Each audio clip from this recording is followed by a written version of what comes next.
how long from the time you first approached CBP until you were? That's a great question. It took about 4 months to just finalize everything from the time I first approached them until we had a signed contract. And then we did the pilot in the summer of '07. And then all of '08 we did the series from January until December. Took a whole year to do 13 one-hour episodes. And then it aired in '09. So it took about 4 months, but considering what I know now, it's remarkable being a government agency and being a big corporate network like ABC that this happened as fast as it did. And Bill Anthony played no small part in it. I mean, he was very supportive. And but they had never done anything like this. Now, like you say, they're beginning to do some other things.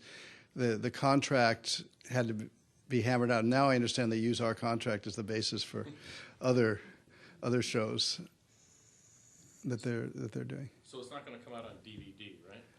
I don't think so, because there are so few episodes. And it's already on. I noticed it looked like the whole thing is on YouTube, right? Well, now, would they have loaded that?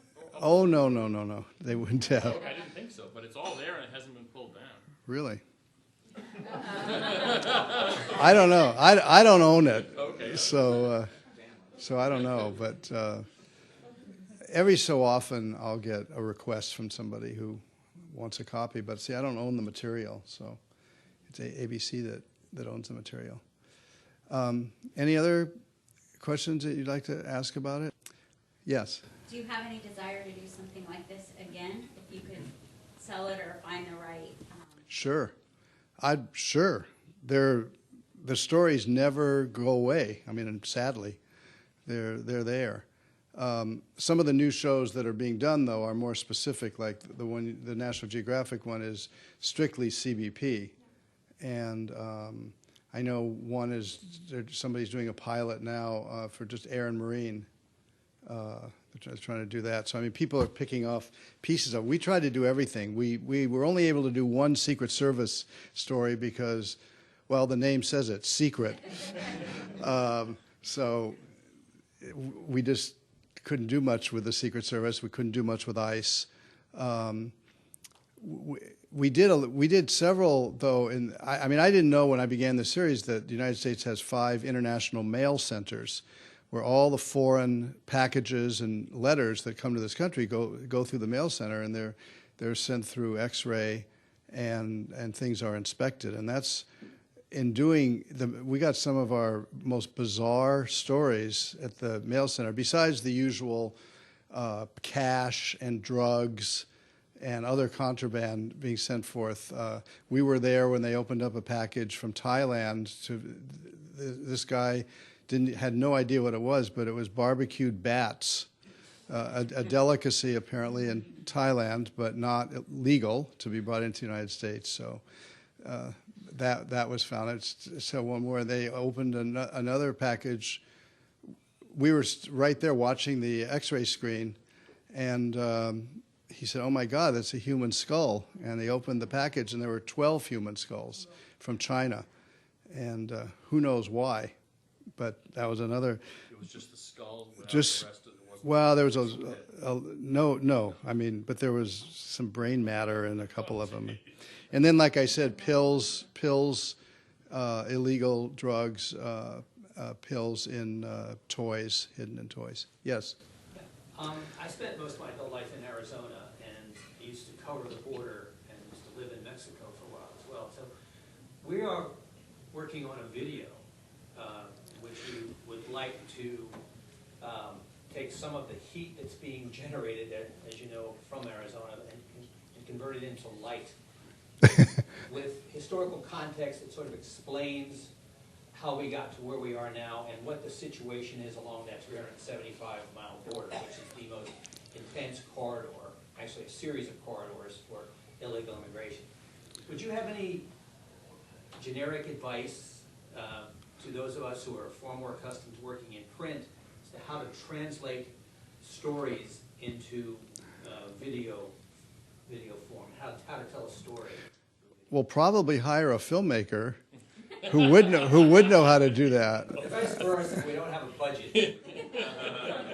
Well, hire a hungry filmmaker who wants the credit. I mean, that's such a complex question. Obviously, it's a visual medium, and you're going to need historical footage. I don't think ABC would give you any of this footage, but I mean, you really need somebody who knows how to make films, because I've done some writing in print, and it's obviously a whole different area doing it. So unfortunately, I don't have any advice except to wish you well and find somebody who's like-minded.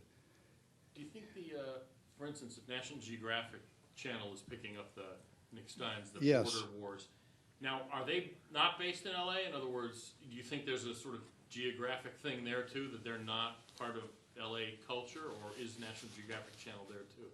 Because it's based here. I mean, the company but National Geo's out there too, Oh, and it is? it's being produced out of Los Angeles. But these things can be produced out of anywhere. One of the funniest stories, I guess I'll conclude with this unless you have any more questions. A guy, I'm trying to remember where it was. A guy was coming across the Canadian border, I think in Buffalo, and he was from Tennessee, and I don't mean to stereotype, but he was a real hillbilly. Big cowboy hat, thick accent, and a station wagon or RV just filled with junk. It's, you don't come across the border with that kind of vehicle because it just arouses suspicion. So they stopped him, and the first thing they found was a human skull. And he said he just carries it around. He likes to play jokes on his friends. And then they asked him if he had any weapons, and he said, yeah, he had 2 handguns. And they said, okay. And he said, here, I'll show them to you. And he starts to move towards the vehicle, and they just jump on him. They said, no, you just tell us where they are. We'll find them. And they take him in for questioning, and it was all just innocent. He just wasn't very bright.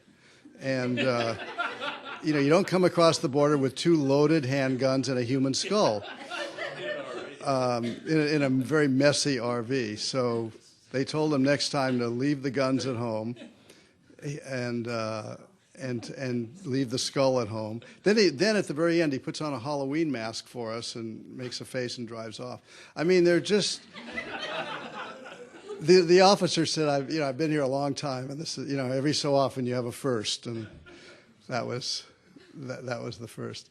Well, anyway, thank you for the only award this show will ever get, and very grateful.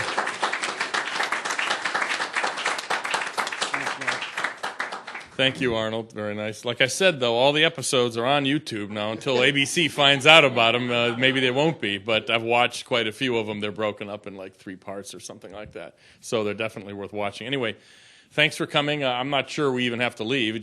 Actually, if you can eat all the food that's out there, that would be good, because I already paid for it, and the staff is going to eat it otherwise. So thank you, Arnold. Thank you for everybody coming, and hope to see you next year when we do next year's Katz Award. Thank you. Thank you, Corey.